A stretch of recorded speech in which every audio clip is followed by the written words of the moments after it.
Madame, monsieur, bonjour et bienvenue. Il est 13h. Nous sommes le mercredi 27 janvier. Je suis heureuse de vous retrouver pour votre magazine quotidien Société sur i24 News. Aujourd'hui, jour particulier, c'est la journée internationale dédiée à la mémoire des victimes de l'Holocauste. Bien entendu, notre programme est entièrement consacré à la mémoire. Un devoir de mémoire, tout juste 71 ans après les horreurs des camps et alors qu'il y a de moins en moins de survivants pour témoigner. Tout de suite, le sommaire. Il a passé plus d'1 an avec le diable. Adolf Eichmann, celui qui a participé à la mise en place de la solution finale sous le régime nazi. Armand Lousky a été de ces geôliers attachés à la sécurité du prisonnier jusqu'à son exécution. Israël, terre d'accueil pour les rescapés de la Shoah? Oui. Mais aujourd'hui, ils sont un certain nombre à vivre dans la solitude et la précarité. À Haïfa, ils se sont organisés en collectivité. Un objectif: pouvoir témoigner jusqu'au bout de leur terrible expérience. La mémoire passe aussi par la chanson. Dans son célèbre tube « Elle s'appelait Sarah », Jean-Jacques Goldman évoque avec émotion une jeune fille déportée pendant la Seconde Guerre mondiale. Mais avant de poursuivre, je vous propose aussi de regarder les titres qui font l'actualité aujourd'hui.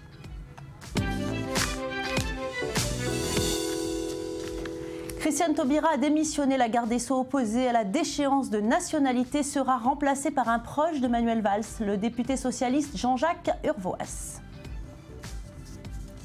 Uber vient d'être condamné à payer 1,2 million d'euros aux taxis, les taxis qui sont toujours en grève aujourd'hui. Israël accuse Ban Ki-moon d'encourager le terrorisme. Le secrétaire général de l'ONU accuse, lui, la colonisation de nourrir la vague de violence. Le 27 janvier, une date fortement symbolique, celle de la libération du camp d'Auschwitz. Cette date a été choisie par les Nations Unies pour commémorer la mémoire des millions de déportés massacrés par le régime nazi. Il a rencontré le diable, celui qui a activement participé à la planification de la solution finale et dont le nom est devenu tristement célèbre du fait de son procès retentissant. Adolf Eichmann. Armand Lousky, bonjour. Bonjour madame. Merci d'avoir accepté notre invitation. Vous êtes l'auteur du livre Le Diable et moi. Nous allons en parler évidemment tout au long de cette émission. Vous avez donc été le geôlier et garde du corps d'Adolf Eichmann en Israël avant son jugement. Vous avez donc côtoyé l'architecte de la Shoah d'avril 61 à mai 62. Près d'1 an auprès de ce monstre. Ai-je raison de dire que c'est un monstre? Un peu plus que monstre. C'est la définition? C'est la définition, c'est plus qu'un monstre. Vous l'avez donc surveillé dans sa prison tout au long du procès, un procès qui a débuté le 11 avril 61 à Jérusalem et qui s'achève le 31 mai 62 par l'exécution du haut dignitaire du Troisième Reich. Nous parlerons évidemment de votre expérience dans cette émission, mais ceux qui ont été acteurs de la traque de ce criminel nazi ou qui ont simplement assisté au jugement se souviennent. Un procès historique et médiatisé qui a permis de libérer la parole des rescapés. Regardez. 11 avril 1961, Adolf Eichmann se présente devant ses juges à Jérusalem. 8 mois plus tard, le responsable de l'extermination de 6 millions de Juifs est condamné à mort. Un procès fleuve très médiatisé durant lequel plus d'une centaine de survivants des camps de la mort viennent témoigner. Tout doucement, il devenait très clair que ce procès a libéré la parole de toute une génération de survivants qui étaient jusqu'ici restés silencieux. À partir de là, un processus a démarré, qui a continué durant le procès, un processus qui consiste à dire « maintenant, je comprends ». En 1960, Rafi Eitan est un agent des services secrets israéliens. Il capture Eichmann en pleine rue à Buenos Aires, où l'officier nazi se cache depuis 10 ans. Rafi Eitan agit avec 2 autres agents. Zvi Malin marchait vers lui, on lui a sauté dessus et tous les deux nous avons roulé par terre. Puis je l'ai tiré dans la voiture. Selon Aharoni, ça a pris 40 secondes. Je lui ai recouvert les yeux. Aharoni lui a dit en allemand de rester en place, puis il lui a murmuré « Yavol ». Pendant le procès, depuis sa cage de verre, Eichmann se défend âprement et explique qu'il n'est qu'un simple exécutant, une défense qui le ferait presque passer pour un petit fonctionnaire. Un homme presque comme tout le monde, comme le montre l'exposition du mémorial Yad Vashem à Jérusalem. Le nazi qui s'appelait Eichmann n'était pas un monstre. Il ressemblait à un être humain et agissait en tant que tel. En voyant ses objets personnels comme son portefeuille, sa monnaie, ses uniformes, nous comprenons que le criminel ne se cachait pas derrière une apparence de monstre. Condamné à mort en décembre 1961, Adolf Eichmann a été pendu le 31 mai 1962. Son corps a été incinéré et ses cendres dispersées en Méditerranée, hors des eaux territoriales d'Israël. Jonathan Serrero, bonjour. Quelques jours avant son exécution, Eichmann a envoyé une demande de grâce. Oui, une demande de grâce effectuée à travers une lettre qu'il a envoyée le 29 mai 1962 au président israélien de l'époque, Yitzhak Ben-Zvi, quelques jours seulement donc avant sa pendaison. C'est un document tout à fait exceptionnel que les archives nationales ont rendu public aujourd'hui pour cette journée internationale de la Shoah. La lettre a été rédigée en allemand et traduite en hébreu. Et dans cette lettre, il s'en prend au tribunal israélien. Il accuse à la fois la Cour d'avoir exagéré sa participation à la solution finale. Il dit aussi qu'il a été forcé d'agir et qu'il n'était pas le simple instrument de la machine nazie. Donc pour lui, il n'était donc pas coupable de tous les faits qu'on lui reprochait. Non seulement Valérie, il ne se sentait pas coupable, mais il est allé jusqu'à démentir avoir pris une part active, une responsabilité active dans l'extermination des Juifs. Il écrit « Je n'étais pas un chef responsable et je ne me sens pas ainsi coupable ». Il nie aussi avoir eu un rang assez élevé dans la hiérarchie nazie pour commettre de tels méfaits. Et après, dans la lettre, on devine l'ambiguïté du personnage et la monstruosité, comme l'a dit Armand, de Adolf Eichmann. Je cite, « Si, comme les juges le supposent, j'avais fait preuve d'un excès de zèle dans la persécution des Juifs, cela se serait traduit en promotion et autres avantages, plaide donc Eichmann, mais je ne bénéficiais pas d'avantages. Il déclare aussi détester les abominations commises envers les Juifs, mais les a tout de même conceptualisées et a fini par les encourager. Il se défausse aussi sur ses prétendus responsables supérieurs pour nier l'évidence et il sera pendu 3 jours plus tard. Armand Louski, donc vous l'avez côtoyé pendant 1 an et demi, ce Eichmann. Quel genre d'homme était-il ? Un homme qui a assumé d'être prisonnier, d'être chez nous. Il a assumé comme quoi qu'il devait se mettre en tribunal et donner un jugement. Il a assumé. Et sa conduite était vraiment bien, honnête. On n'a jamais eu C'était un prisonnier discipliné, c'était pas un rebelle du tout? Non, pas un rebelle. Mais il n'avait pas à être rebelle avec nous, on était ses gardiens, on n'exécutait que des ordres. C'est la raison pour laquelle que nous étions strictement avec lui, honnête. On lui donnait tout ce qu'il voulait. Par exemple, s'il voulait le demain manger une salade quelconque, comme on lui a demandé, il recevait cette salade. Mais pas tout ce qu'il voulait. On ne pouvait pas lui donner du caviar, par exemple. Mais des choses qu'il voulait nous demander, on lui donnait. Et puis, il écrivait beaucoup. Et les livres qu'il lisait, on lui choisissait les livres. Ce n'est pas des livres qu'il, lui, il a choisis. Qu'est-ce qu'il écrivait, vous savez? C'est sa mémoire.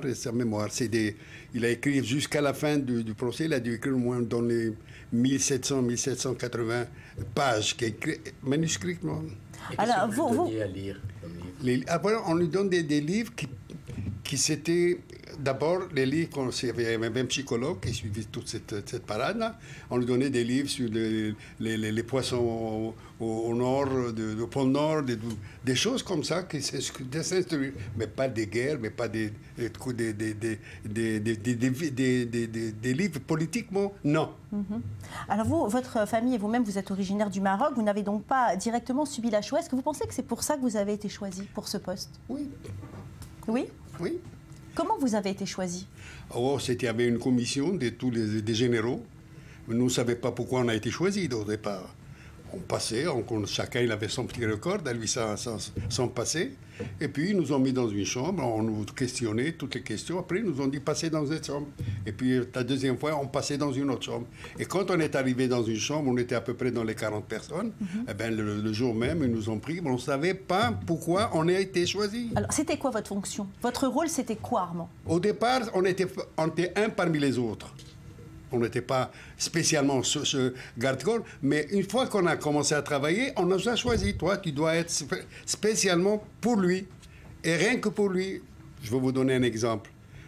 Pour bien le garder, il faut un coiffeur, par exemple. Quand un coiffeur venait pour le coiffer, il fallait lui donner pas n'importe quel coiffeur. Même s'il était policier, on devait être avec lui. Alors on lui donne le peine. Donc il n'était jamais seul? Jamais. En matière de sécurité, c'était quoi les implications? C'était pas un prisonnier comme les autres, on l'a bien compris. Hein. Ah non, c'était toute une prison pour un seul prisonnier. C'est-à-dire, ils avaient fermé la prison? Tout un bâtiment pour un seul prisonnier. Et tout ce bâtiment avec un seul prisonnier, il y a plus que 400 personnes qui le surveillaient. Vous parliez avec lui? Il vous disait des choses? Je parlais avec lui des choses. De quoi vous choses. parliez, par exemple? On parlait des choses qu'il voulait. Par exemple, il voulait quelque chose, il a fait le froid le soir, il voulait une couverture de plus, je sais pas moi, des chaussettes ou n'importe quoi. Alors, c'est là, mais on rentrait pas avec lui dans le fond.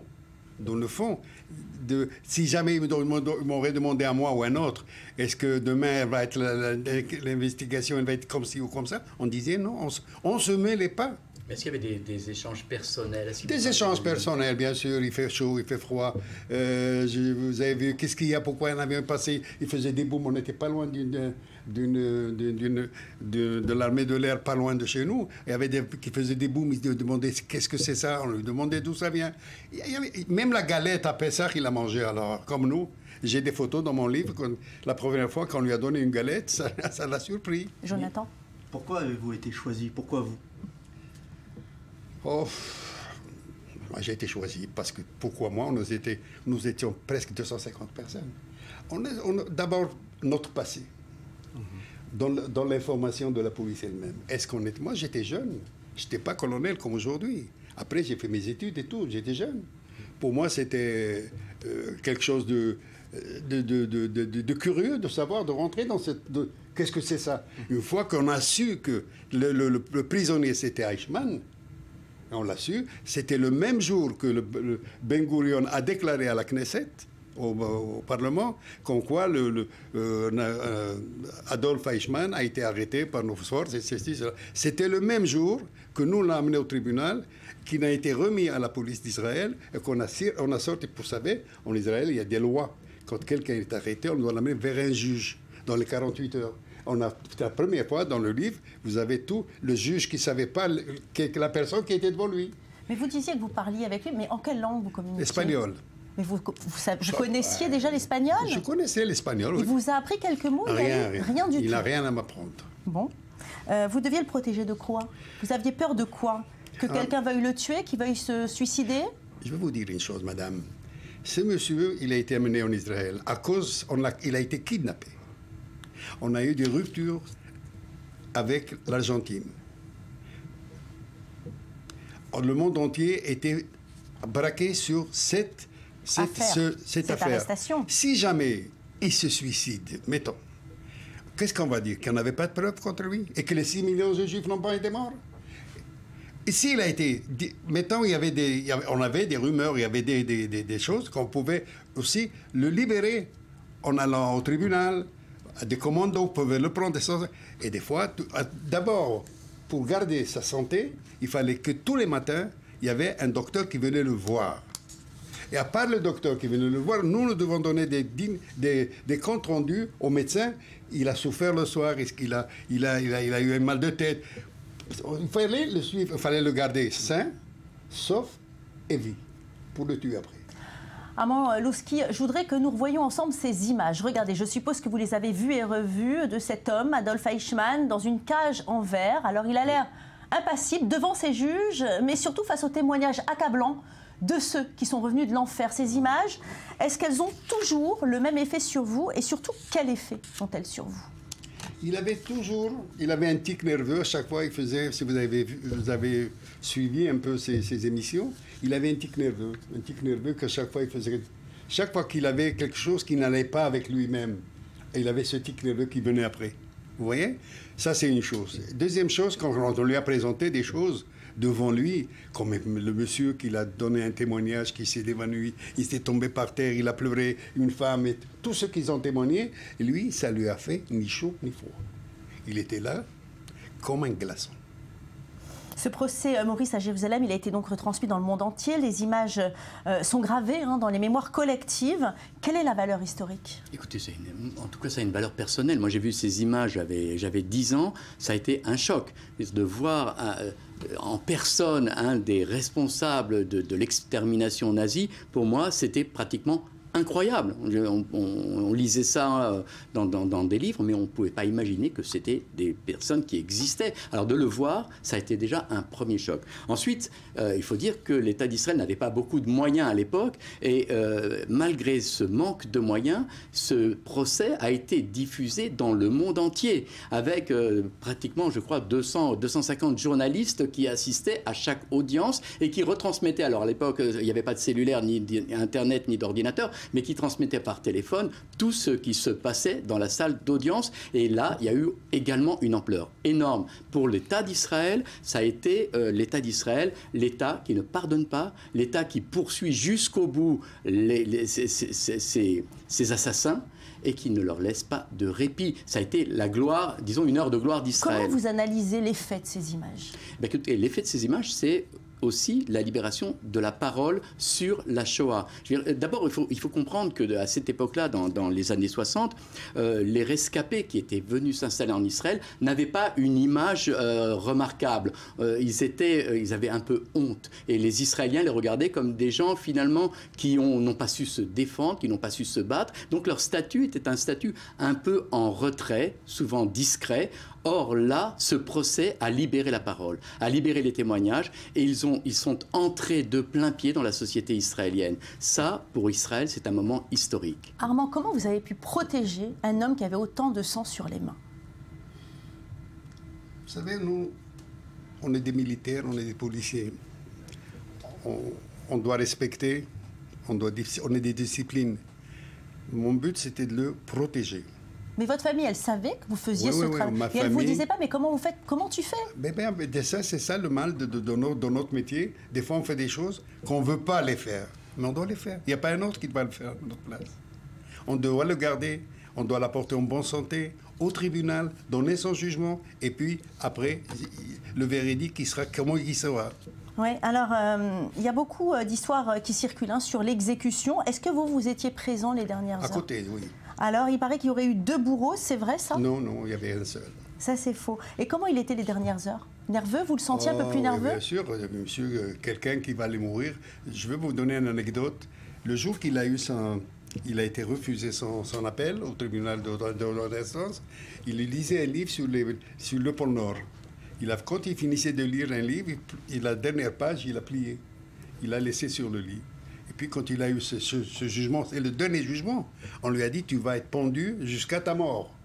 Il est monté avec nous, on l'a fait monter dans sa chambre, il a pris le même livre, la même page, il a continué à lire. Et après, vous l'avez accompagné jusqu'à la... Non, après, on l'a donné à la prison. Et puis, il y a un autre processus. Il fallait qu'il demande la grâce du président de la République, le président d'Israël. Il n'a pas eu cette grâce, il a été condamné. Et alors, ces derniers instants, vous étiez là? Oui. On m'a toujours convoqué, même si ce n'était pas chez nous. C'était dans les prisons. Ces cendres, elles ont été dispersées en dehors des eaux territoriales. Oui, pourquoi? Parce qu'il ne faut pas qu'il devienne un endroit où il faut pèleriner. Parce que c'est un nazi, c'est quelqu'un de héros, c'est les nazis. Il ne faut pas l'enterrer. Il faut le mettre hors du territoire israélien. On l'a mis dans un bateau israélien, un bateau de police israélien, qui s'appelait d'ailleurs, si ma mémoire est toujours bonne, il s'appelait Memchet 34. Dites-moi, parmi les gardiens avec qui vous étiez, il y avait des rescapés de la Shoah? Oui. Et alors, eux, comment ils réagissaient? Ils ont fait comme j'ai fait moi. Ils ont fait leur travail. Ils ont fait leur travail. Malheureusement, on n'est pas encore resté beaucoup. Vous en parliez entre vous? Non, oui. Presque tout le monde est mort, tout le monde est parti, tout le monde est malade, tout le monde est vieux. Il n'y a que moi que je suis en bonne santé. Mais il n'y a jamais eu parmi tous ces gardiens l'envie de se venger, de faire quelque chose? On ne peut pas d'ailleurs, on ne peut pas. Parce que la façon dont il était gardé, il a été dans une chambre avec des barreaux. Il y avait un policier devant lui qui pouvait le toucher. Entre le policier, il le regardait avec ses yeux pendant 4 heures. Comme ça, il allait avec lui. Après, il y avait un autre policier qui était derrière les barreaux qui regardait le policier. C'est pas la peine de revoir Eichmann. S'il voit le policier regarder Eichmann, c'est moi je vois le policier. Et sur lui, il y avait un officier qui était assis sur une chaise plus haut et qui voyait les trois. À côté de lui, il y avait un chauffeur avec une ambulance. En cas où il a une crise cardiaque, on pouvait le transporter à l'hôpital. En urgence. En urgence. Ce qui fait qu'il y avait tout un système. Pour sortir maintenant, il devait sortir pour prendre un peu d'air. On le sortait du cachot. Mais c'était la journée, c'était les heures les plus terribles pour nous parce qu'on devait faire la garde de tous les sens, de toutes les routes, l'hélicoptère et tout. Il fallait garder ce monsieur vif. Il n'avait aucun moment d'intimité, je ne sais pas, une douche Une douche, bien sûr, mais on voyait tout. Toilette, douche, tout, on voyait tout. Aucun moment d'intimité. Il n'y a pas d'intimité.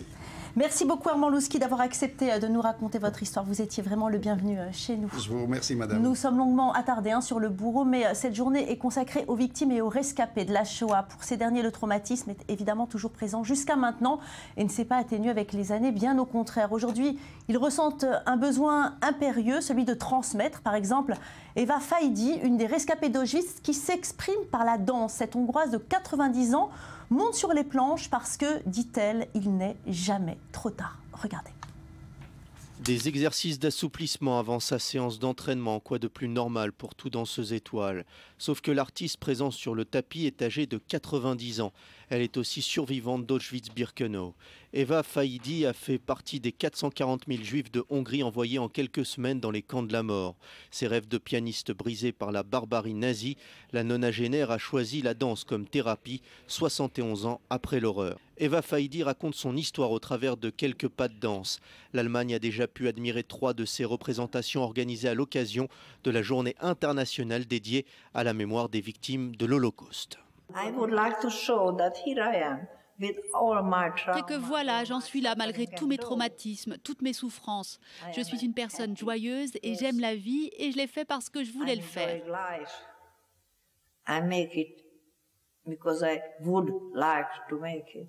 Pourtant, Eva Faidi a longtemps été réticente à évoquer son expérience dans les camps. Une visite à Auschwitz en 2003, 59 ans après sa déportation, lui a fait ressentir le besoin d'écrire ses mémoires. J'ai vécu une histoire dans ma vie, c'était l'Holocauste, et plus particulièrement l'Holocauste hongrois. Et c'est très important pour moi que cet Holocauste hongrois soit représenté tel qu'il a été vraiment et réellement.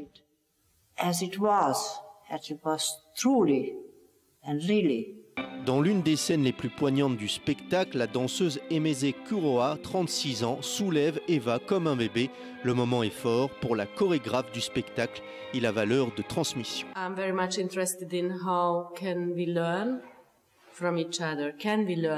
Je suis très intéressée par le fait de comprendre comment on peut apprendre l'un de l'autre. Est-ce que l'on peut apprendre l'un de l'autre ou non? Si quelqu'un a vécu une expérience historique, peut-on la transmettre à une jeune personne?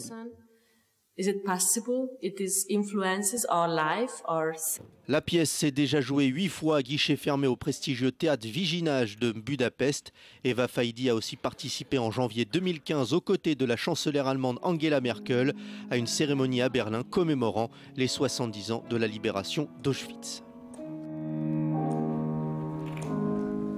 Maurice, on transmet par tous les moyens, on chante, on écrit et on danse. C'est le choix d'Eva, qu'en pensez-vous à 90 ans?